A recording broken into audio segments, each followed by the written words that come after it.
यहाँ मौजूद है वो सब विभूतियाँ जो संस्कार, समाज और रोजमर्रा की आम व्यक्ति की जिंदगी में एक समन्वय को ढूंढती है, एक सोच को ढूंढती है और एक सोच का संचार भी करते हैं। आजकल जब चर्चा होती है शक्ति की, शक्ति स्वरूपा की, तो अक्सर लोग कहते हैं the empowered woman who is blessed with education.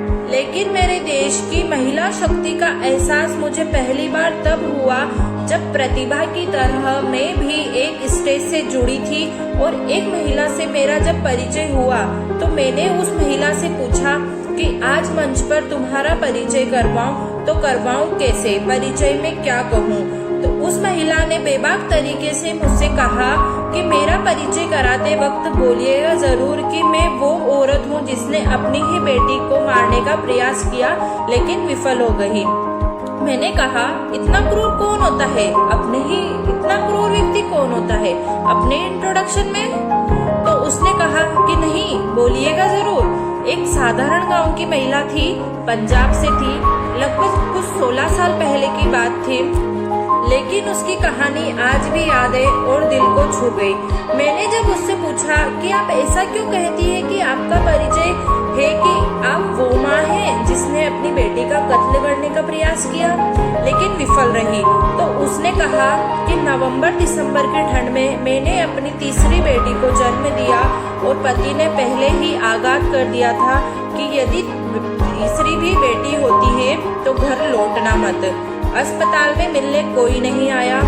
2 दिन बाद मेरा अपना भाई मुझसे मिलने आया और 2 दिन बाद जब भाई आया मेरा तो अपना भाई मुझसे बोल गया कि जिया जी से बात हो गई है, अगर तीसरी का निपटारा कर दो तो 2 बेटियों के साथ तुम घर पर रह सकती हो।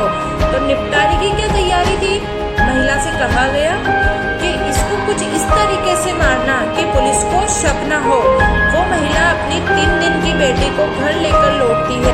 शाम को ठंड में अपनी बेटी के बदन से वस्त्रों को हटाती है, वस्त्रों को उतारती है तथा खाट पर उसको छोड़ देती है और जाकर चौखट पर बैठ जाती है। उसने मुझसे कहा कि स्मृति जी, मुझे उस वक्त लगा कि बच्ची ठंड से मर जाएगी, 3 दिन की तो है, सुबह उठकर मैं चिल्ला दूंगी, पुलिस भी जानती है लेकिन रफा दफा कर देगी मामला।